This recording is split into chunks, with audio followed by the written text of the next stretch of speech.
కరీంనగర్ జిల్లా జమ్మికుంట మండలం చిన్న కోమటపల్లి నాగంపేట మధ్యగల రైస్ మిల్లుల పక్కన ఉన్న ఆర్ఎండ్బి రోడ్ గుంతలు పడి ఉండటంతో జమ్మికుంట నుండి పెద్దపల్లికి గోదావరికనికి వావిలాలకు వెళ్లే వాహనాలు ఆటంకాలు కలుగుతూ ఉండగా చూసినటువంటి జమ్మికుంట మండల కాంగ్రెస్ పార్టీ మండల అధ్యక్షుడు ఏరనేని పరశురాం హుజరాబాద్ ఆర్ఎండ్బి వాళ్లకు ఈ వారంలో కారు బైకులు బోల్తాపడి గాయాలు పాలవుతున్నాయని తెలిపిన వారు పట్టించుకోనందున ఈరోజు జేసీపీ సహాయంతో రోడ్లపై గుంతలను స్వచ్ఛందంగా ప్రజలకు ఆటంకం కలగకుండా పూడ్చడం జరిగిందని సమాచారం ఇచ్చినా పట్టించుకుని ఆర్ఎండ్బి అధికారులపై హుజరాబాద్ కాంగ్రెస్ పార్టీ ఇన్ఛార్జ్ ప్రణవ్ బాబు దృష్టికి తీసుకువెళ్లి రవాణా శాఖ మంత్రుడు పొన్నం ప్రభాకర్ దృష్టికి తీసుకువెళ్లి రోడ్డు మరమ్మతులు చేపిస్తానని మీడియా ద్వారా తెలిపినారు.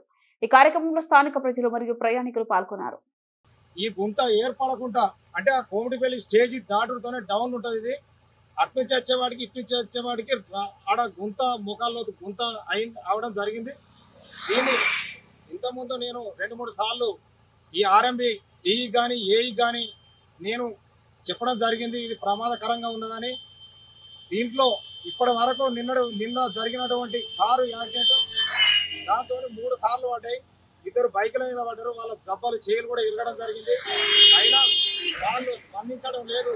కాబట్టి ఇవాళ మేము ఈ జమ్మికుంట మండల అధ్యక్షునిగా నేను ఈరోజు జేసీబీ పట్టుకొచ్చి ఇక్కడ మూలం పోసి మా గుంతను కూడపడం జరిగింది.